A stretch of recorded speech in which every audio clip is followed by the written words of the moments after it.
Да что мы очень ценим, что вы დღეს გამართული შეხვედრა იყო ჩემთვის პირადად ძალიან მნიშვნელოვანი. მქონდა შესაძლებლობა მმართველი პარტიის ხელმძღვანელობასთან გვესაუბრა ყველა მიმდინარე საკითხთან დაკავშირებით და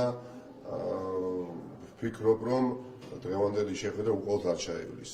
ის კონტაქტები, რომელიც პირადად ყალიბდება, მოემსახურება ორ ქვეყანას შორის ურთიერთობას და მე პირადად აქაც დავაფიქსირე, რომ არ წარმოვადგენ აქ და ახლა ქართულ ოპოზიციას. წარმოვადგენ პირველ რიგში, რა თქმა უნდა, ქართულ საზოგადოებას, რომელთა უმრავლესობა დღეს არის სოლიდარული უკრაინელებთან და ვფიქრობ, რომ უკრაინელი ჩვენი კოლეგები, რა თქმა უნდა, იზიარებენ ქართული ხალხის პოზიციას და არიან მოხარულები, იცოდნენ, რომ უმრავლესობა ჩვენი ქვეყნის მოსახლეობისა მათ ხარს უჭერს, მაგრამ რაც არ უნდა რაოდენობრივად ბევრნი ვიყოთ ის ქართველები ქვეყანაში, რომლებიც უკრაინელების პოზიციას ვიზიარებთ, მნიშვნელოვანია, რომ ჩვენი ხელისუფლება ვაიძულოთ და დაიკავოს სწორი სახელმწიფოებრივი პოზიცია.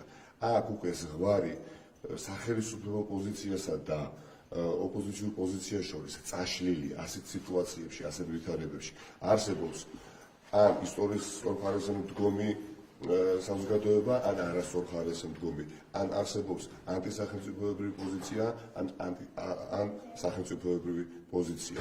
აქ არსებობს ან შავი, ან თეთრი, ნაცრისფერი აღარ არსებობს. ამიტომ ეს ისტორიული უსამართლობა, რომელსაც ადგილი აქვს ამ ქვეყანაში, აუცილებლად დასრულდება უკრაინელების გამარჯვებით და მნიშვნელოვანია, რომ ქართველი ერი, აი მომავლის გადმოსახედიდან იყოს ამაყი.